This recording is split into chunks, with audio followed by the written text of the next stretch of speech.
Clickbaited. No, but for real, IROC might actually be making a return.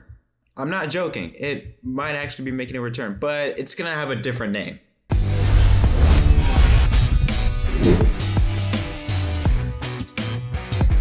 Yo, what is up, everyone? My name is Jet Krause, and welcome back to the episode of Inside the Lines. And guys, we have two huge stories, one from Formula One, and another revolving a brand new series very similar to IROC. But let's not waste any time and jump right into it with our first story revolving around Formula One. Now, right after the conclusion of the Styrian Grand Prix on Sunday, Renault tweeted out this on that same day. They said, quote, "We confirm that Renault DP World F1 team has submitted a request to the stewards of the event of clarification on the legality of the Racing Point RP20. We have no further comment on this matter until the stewards have arrived at a decision." Now, this was stemming from an incredible last for the fifth spot between Lando Norris from McLaren, both Racing Point drivers of Lance Stroll and Sergio Perez, and the Renault of Daniel Ricciardo, in which Norris got 5th place, while both Racing Point drivers finished ahead of Ricciardo, finishing 6th and 7th respectively. Now, immediately following this announcement from Renault, Racing Point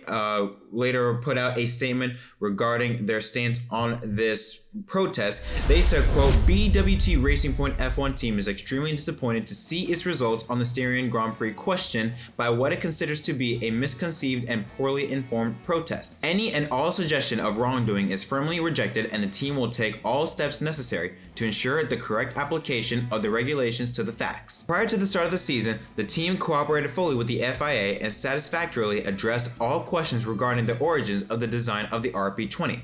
The team is confident that the protest will be dismissed once it has presented its response. Now, yes, Renault has launched a protest against the legality of Racing Point's RP20, but what they are specifically protesting on is the legality of RP20's front and rear brake ducts. Now, Renault is suggesting that Racing Point are using a design which features elements that have not been designed by themselves. Now, this is very important because before, the FIA put out a list of things that you are allowed to receive from someone else, from outside of the shop. For example, just a quick top of the head, Haas, they get their engine suppliers from Ferrari. Simple as that. But now in 2020, the FIA released a new list, and one of them includes things like front and rear brake ducts. Now, heading into preseason testing, Racing Point was, let's say, on high alert on a lot of teams because of how similar it was to Mercedes W10. And a lot of people were questioning on how much information did Racing Point gather from Mercedes' previous car. Now, Racing Point has adamantly said that, well, yes, they did get an inspiration for their RP20 from Mercedes W10. They only used photographs that basically every team uses to try and get an advantage on the teams. They didn't get anything like very in-depth extra information or things that are a bit sus.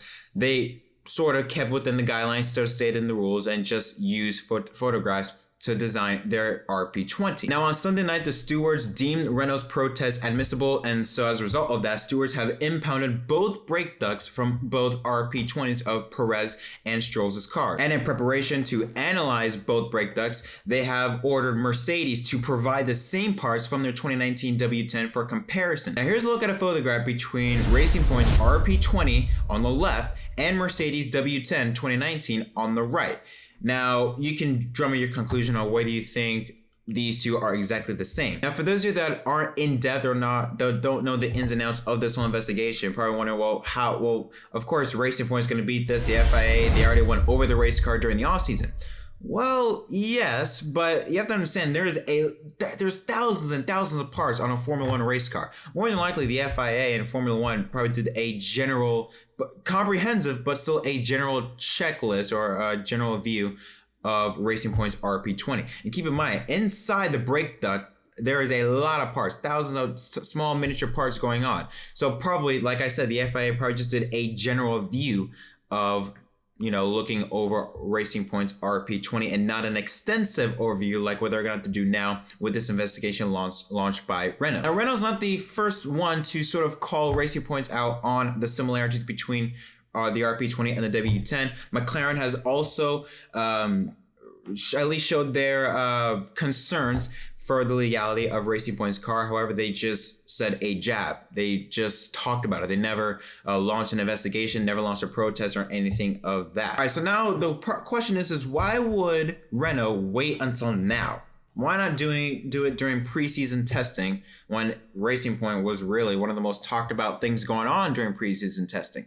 Well, I think it has to do with the fact that two things. Number one, with this whole COVID-19 pandemic going on and basically shut everything down, I don't think the teams wanted to add even more pressure to Formula One and the FIA and sort of just take a step back. All right, let's first get back to racing before we worry about which cars might have an advantage or which cars might have a disadvantage. Let's just get back to racing. Now that we've gotten that, and now we've got, I think, 9 more races under our belts, now I think the point can now shift to, okay, let's see if all cars are within the rules. And I'm pretty sure Renault did extensive research to try and make sure that they build a case and present it to the FIA to make sure that they can actually make some points and to actually provide a good stance on whether or not Racing Point did anything illegal or not by, who knows, maybe either A, probably see if Racing Point and who knows, maybe even Mercedes has some sort of connection, and Mercedes either, going to Racing Point and giving information, or Racing Point managing to find a way to secretly get information inside Mercedes W10. But right now, as of this recording, we don't know what's going to happen with this investigation. I honestly don't know what's going to happen. I don't know. It's really tough to say, mainly because from what we know, just from photographs, you can't really tell from a brake duct, at least from an outside perspective, again, because it's the little parts that are on the inside. Yeah, sure, from the outside, the brake ducts look the same, but it's all about what's on the inside. That's what matters. So we're just going to have to wait and see what the FIA finds, and yeah, we'll see what happens from there. And it's also interesting to see if this is the only time that Racing Point might have someone protest against them. Again, like I said earlier, McLaren, they were also shifting or throwing jabs to Racing Point. I won't be surprised if you hear other teams throw some jabs at Racing Point, specifically with how much of an improvement Racing Point has had this year over last year. They're right now in the hunt to become fourth, or to at least have the 4th or 5th place spot in the drivers and constructors standing. So very interesting to see what's going to happen with this FIA investigation. But now, that's enough for me. I got to pass the question off to you. What do you think is going to happen with this investigation? Do you think it's going to favor Renault, or do you think it's going to favor Racing Point and the case be dismissed? Our next story and our final story revolves around a special series called IROC, the International Race of Champions, where drivers from all over the world, mainly NASCAR, competed in a small field of equally built race cars around certain tracks, 1.5 mile short tracks, road courses, to see who is the best of the best. It ran for 30 seasons between, I think, 1974 to until 2006, with Tony Stewart being the last champion. Well, same driver Tony Stewart and former NASCAR crew chief and Hall of Famer Ray Evernham, as well as former NASCAR chief operating officer George Pine, pretty sure I butchered that name, and others plan to recreate similar thing to IROC called the Superstar Racing Experience, and it will launch next summer prime time on CBS. Now, this is an incredible, massive deal right now. I mean, unfortunately, someone like me, I didn't grow up during the IROC era. I started becoming really a racing fan in 2009. So it was long after IROC ended, but just seeing clips of it would have been so cool just to see what it would be like to watch an IROC race live, either at the track or on TV. And it looks like we're going to get that next summer. Now, here's some of the key points. This is from Jenna Fryer's AP article. I'll leave a link in the description down below if you want to read the full article. I'm just going to list off some points from this article. So here's what it says. 12 drivers are going to be competing in 6 famous short track races, either asphalt or on dirt, across the country in cars prepared by Evernham and his team. Now, with the cars being prepared by Evernham, he's going to have an idea on not only what the cars look like, but also how they drive. Evernham has stated that he was eager to see a series that would feature cars that do not rely on aerodynamics, but rather rely on mechanical grip and driver skill. Those are 2 things that NASCAR desperately needs with the next gen car, by the way. And Evernham is looking to build a full body car that relies on existing safety advances, fits within a budget, and is a car that the racing public can relate to as well. And right now, as of this recording, he has said that he has had talks with at least one tire supplier, but is also seeking now manufacturer support. Now, Evernham has stated he doesn't want the cars, nor expects the cars to exceed over 150 miles an hour on the mile and a half tracks, and he has listed already some tracks that he would like to add on to the schedule. Tracks like Stafford Motor Speedway in Connecticut, Five Flag Speedway right here in Pensacola, Florida, New Smyrna Speedway in Florida as well, Eldora Speedway, Knoxville Speedway, and Iowa, as well as Terre Haute Action Track in Indiana as all possible venues. Everyone would also like to see a road course and modified ovals on his schedules. That's why he said 150 miles an hour on the mile and a half track. So right now, maybe it looks like short tracks, but then who knows, maybe on to the future, like to open up to road courses and mile and a half tracks, and maybe even the super speedways as well. Now, Evernham has listed certain drivers that he would like to see in this series as well. Drivers like Scott Dixon, Tony Kanaan, Jimmy Johnson, Jeff Gordon, Juan Pablo Montoya, Paul Tracy, and short track racers and up and comers who have skills, or at least have proven their skills, but cannot catch a break.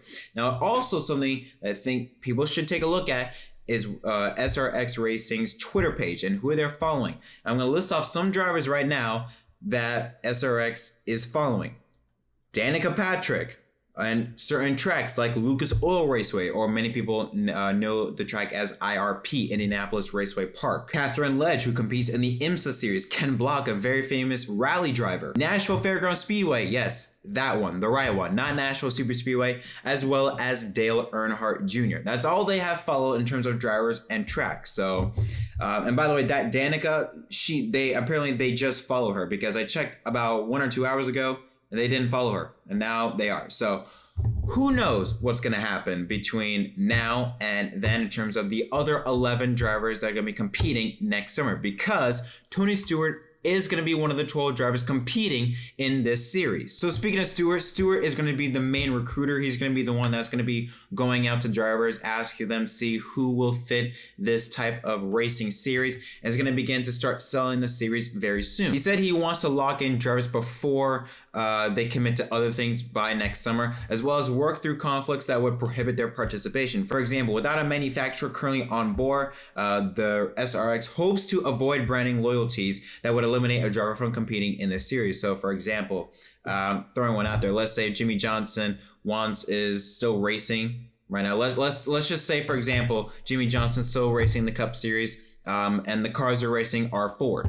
Obviously, Jimmy being a Chevy driver, he's not going to be allowed to race in that series. So they're going to try and look for a manufacturer that really has no correlation to any driver that prohibits them from competing. Now, they did offer one quick thing on what could we expect in terms of TV action. So right now, the SRX is planning a 90-minute race without pit stops, but will include a halftime for adjustments in a 2-hour television window. So probably throwing a time there between 8 and 10 p.m. Saturday nights on CBS in the summertime. Now, one thing that Ray Evernham believes is that drivers will arrive and draw for both their car as well as crew chiefs. And he hopes that they pull from a pool of veteran crew chiefs as well to make it more professional. And finally, last point stated in this article, that a short practice is planned, and Evernham's team is going to be responsible for both building and maintaining those cars. So it is really going to be like IROC. And again, I am thrilled. I am so gassed